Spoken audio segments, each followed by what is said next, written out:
Batal tak semayang kalau wanita kentut melalui kemaluan dia ketika dia tengah solat. Ni mungkin kemaluan depan.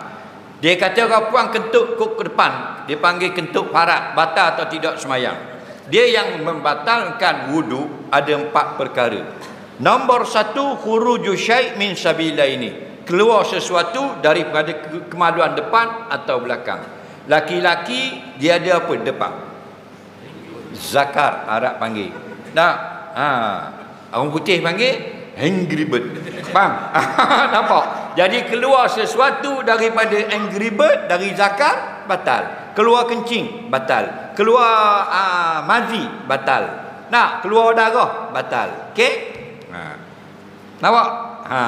Orang perempuan dia ada benda depan. Ada parak.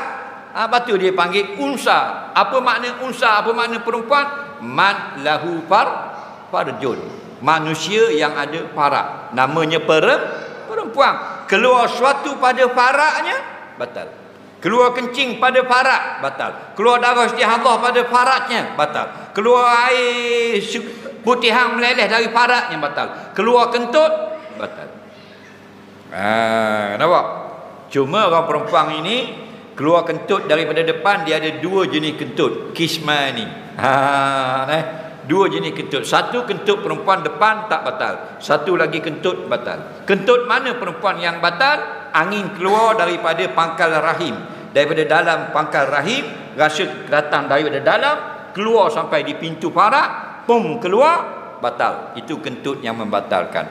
Yang tak batal kentut parak ialah angin bukan daripada dalam pangkal rahim, angin yang terperangkap di dalam belakang bibir parak. Bibir parak perempuan ni kadang-kadang dia bertemu dan melekat.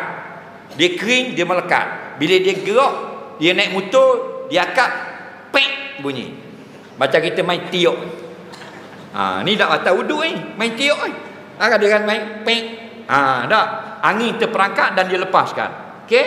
Itu kentut yang tak membatalkan. Faham lagi? Dia nak rasa ke mana? Tanya muslimat.